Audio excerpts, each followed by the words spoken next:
বাদাল ফজর বেল ওঠার 20 মিনিট বলে ইশরাকের নামাজ 2 রাকাত অথবা 4 রাকাত আমরা আদায় করে নেওয়ার চেষ্টা চালায় যেতাম।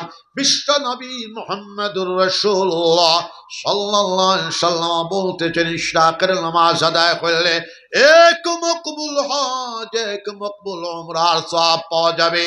চাষতের নামাজ আমরা 4 রাকাত অথবা 8 রাকাত আদায় করার চেষ্টা চালায় যেতাম। চাষতের নামাজ আদায় করলে রিজিকের মধ্যে বরকত হয়, চাষতের নামাজ আদায় করলে মালের মধ্যে বরকত হয়, চাষতের নামাজ আদায় করলে আওলাদের মধ্যে বরকত হয়। বাদাল মাগরিব ওয়া বিনার নামাজ 6 রাকাত অথবা 20 রাকাত আমরা আদায় করার চেষ্টা চালায় যেতাম। সালাতুত তাসবিহর নামাজ সম্ভব হইলে ডেইলি আমরা আদায় করতাম, সম্ভব না হইলে সপ্তাহান্তে আমরা আদায় করতাম, সপ্তাহান্তে সম্ভব না হইলে 15 দিনে মাসে আমরা আদায় করতাম, মাসে সম্ভব না হইলে 2 মাসে 3 মাসে আমরা আদায় করতাম, 3 মাসে আদায় করার সম্ভব না হইলে আমরা 6 মাসে আদায় করতাম, 6 মাসে সম্ভব না হইলে বছরও সালাতুত তাসবিহর নামাজ আমরা আদায় করে নেওয়ার চেষ্টা চালায় যেতাম। সবাই বলে ইনশাআল্লাহ। পবিত্র মাহে রমজান সামনের দিকে আইতেছে, সম্ভবত শনিবারে পয়লা রমজান হয়ে যেতে পারে। বিশ্বনবী মুহাম্মদুর রাসূলুল্লাহ সাল্লাল্লাহু আলাইহি সাল্লাম বলতেছেন মান সামা রমজান ঈমানাও ওয়া ইহতিসাবা গুফিরা লাহু মা তাকাদ্দামা মিন যামবি। ঈমানের সাথে বিশ্বাসের সাথে সওয়াবুল নিয়তি মাহে রমজানের রোজা যারা ধরব তাদের পূর্বেকার যাবতীয় গুনাহ খাতাকে আল্লাহ পাক রব্বুল আলামিন মাফ করে দিলে। এবার জোরে কও সুবহানাল্লাহ। আমরা মুসলমান জামাত মাহে রমজান গैर রমজান আল্লাহ আল্লাহর জিকির করতাম বেশি করে সবে কই ইনশাআল্লাহ। বিশ্ব নবী মুহাম্মদুর রাসূলুল্লাহ সাল্লাল্লাহু আলাইহি সাল্লাম বলতেছেন লা তাকুমুস সাআ হাত্তা ইউকালা ফিল আরদি আল্লাহ আল্লাহ। ততক্ষণ পর্যন্ত কিয়ামত সংগঠিত হবে না যতক্ষণ পর্যন্ত জমিনের উপরে একজন মর্দে মুমিন আল্লাহ আল্লাহ कहनेवाला, একজন মর্দে মুমিন আল্লাহর জিকির করনেওয়ালা, একজন মর্দে মুমিন আল্লাহর নাম জপনেওয়ালা দুনিয়ার বুকুর উপরে জীবিত থাকবে, কিয়ামত সংগঠিত হবে না। বিশ্ব নবী মুহাম্মদুর রাসূলুল্লাহ সাল্লাল্লাহু আলাইহি সাল্লাম বলতেছেন আল্লাহর জিকির করলে 100টা ফায়দা পাওয়া যায়। আল্লাহর জিকির করলে রিজিকের মধ্যে বরকত হয়, আল্লাহর জিকির করলে মালের মধ্যে বরকত হয়, আল্লাহর জিকির করলে আওলাদের মধ্যে বরকত হয়, আল্লাহর জিকির করলে কুওয়াতে ঈমানিয়া পয়দা হয়, আল্লাহর জিকির করলে কুওয়াতে কলবিয়া পয়দা হয়, আল্লাহর জিকির করলে কুওয়াতে রুহানিয়া পয়দা হয়, আল্লাহর জিকির করলে কুওয়াতে জিসমানিয়া পয়দা হয়, আল্লাহর জিকির করলে আল্লাহর মহব্বত নসিব হয়ে যায়, আল্লাহর জিকির করলে আল্লাহর মাইয়াতি নৈকট্যতা লাভ হয়। ওয়ালিহানা শিকানা ভাবে আল্লাহর মহব্বত ডুবিয়া আল্লাহর ইশকের মধ্যে ডুবিয়া আল্লাহর জিকির করলে আল্লাহর জিকিরের ভিতরে এত শক্তি নিহিত রয়েছে, আল্লাহর জিকিরের ভিতরে এত তাকত নিহিত রয়েছে, আল্লাহর জিকিরের ভিতরে এত কুওয়াত নিহিত রয়েছে। আল্লাহর জিকিরে জিকির করনে ওয়ালা মর্দে মুমিনকে টানিয়া নিয়া আল্লাহ পর্যন্ত পৌঁছায় দেবে। আল্লাহর হুকুমে জিকির করো লা ইলাহা ইল্লাল্লাহ, জোরে লা ইলাহা ইল্লাল্লাহ, লা ইলাহা ইল্লাল্লাহ, লা ইলাহা ইল্লাল্লাহ, লা ইলাহা ইল্লাল্লাহ, লা ইলাহা ইল্লাল্লাহ, লা ইলাহা ইল্লাল্লাহু মুহাম্মাদুর রাসূলুল্লাহ। বিশ্বনবী মুহাম্মদুর রাসূলুল্লাহ সাল্লাল্লাহু আলাইহি সাল্লাম বলতেছেন আফজালুজ যিকর লা ইলাহা ইল্লাল্লাহু মুহাম্মাদুর রাসূলুল্লাহ। तमाम जिक्र থেকে আফজল জিকির হলো লা ইলাহা ইল্লাল্লাহ মুহাম্মাদুর রাসূলুল্লাহ।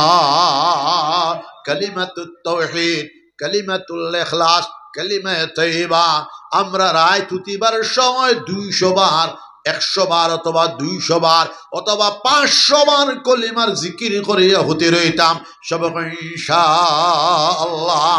আল্লাহর নবীজির মক্কি জিন্দের 13 বছরের ওয়াজ ছিল, তাকরীর ছিল, ইয়া আইয়ুহান নাস কুলু লা ইলাহা ইল্লাল্লাহ তুফলিহুন। ও মানুষ সকল, তুমি দেন মুখে আর বুকে লা ইলাহা ইল্লাল্লাহু মুহাম্মাদুর রাসূলুল্লাহ তুফলিহুন।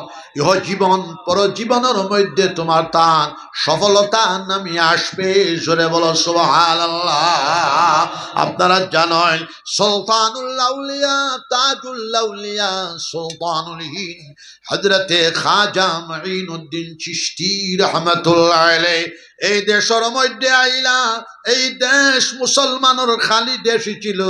আল্লাহর ওলি বেটা জিকির করিয়া করিয়া আইলা একাধারে 70 বছর পর্যন্ত এশার নামাজে পড়িয়া তাহাজ্জুদের নামাজে পর্যন্ত আল্লাহর ওলি জিকির করেন লা ইলাহা ইল্লাল্লাহ লা ইলাহা ইল্লাল্লাহ লা ইলাহা ইল্লাল্লাহ।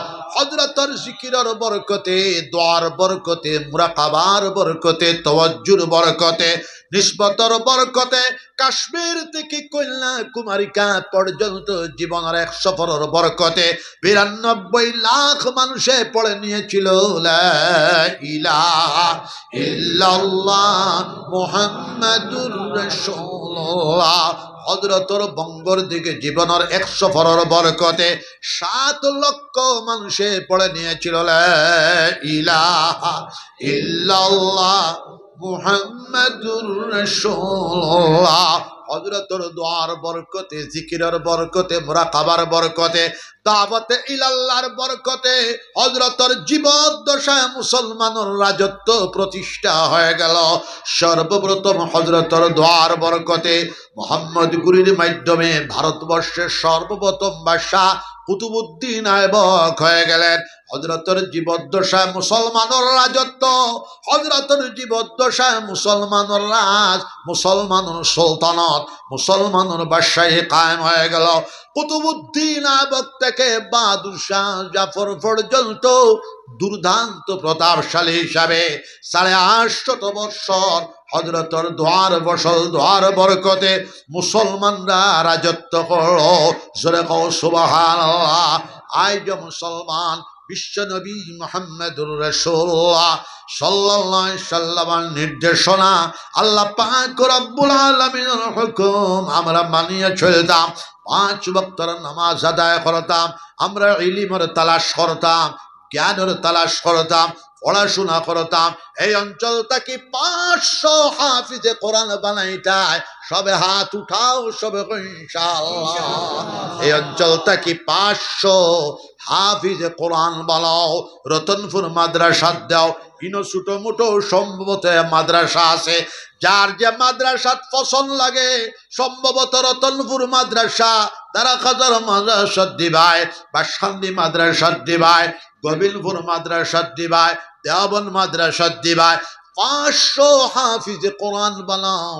একজন হাফিজে কোরআনে 10 জন জাহান্নামীর শাফাআত করিয়া জান্নাত লইয়া যাইতে পারবে আল্লাহর হুকুমে। জোরে কও সুবহানাল্লাহ। আমরার ছেলেগুলা হাফিজে কোরআন, এরপরে জেনারেল ফরিয়া ডিসি হয়ে জায়গা বাধা নাই। আমাদের ছেলেগুলা হাফিজে কোরআন, আইপিএস অফিসার হয়ে জায়গা বাধা নাই। আমাদের ছেলেগুলা হাফিজে কোরআন, আইএস অফিসার হয়ে জায়গা বাধা নাই। আমাদের ছেলেগুলা হাফিজে কোরআন, ডাক্তার বেটা, ইঞ্জিনিয়ার বেটা হয়ে জায়গা বাধা নাই। আমাদের ছেলেগুলা হাফিজে কোরআন, মুহাদ্দিস হয়ে জায়গা বাধা নাই। আমাদের ছেলেগুলা হাফিজে কোরআন, ফকিহে জামান হয়ে জায়গা বাধা নাই। প্রথমে হাফিজে কোরআন বানাও, এরপরে যার ব্রেন যেদিকে জাগে এই দিকে নেওয়াও। হাফিজে কোরআন ওয়াল হওয়ার পরে আল্লাহ পাক রব্বুল আলামিন তার জীবনের মধ্যে বরকত দান করবা। সবে সুবহানাল্লাহ, জিকির করো লা ইলাহা ইল্লাল্লাহ। জোরে লা ইলাহা ইল্লাল্লাহ, লা ইলাহা ইল্লাল্লাহ, লা ইলাহা ইল্লাল্লাহ মুহাম্মাদুর রাসূলুল্লাহ সাল্লাল্লাহু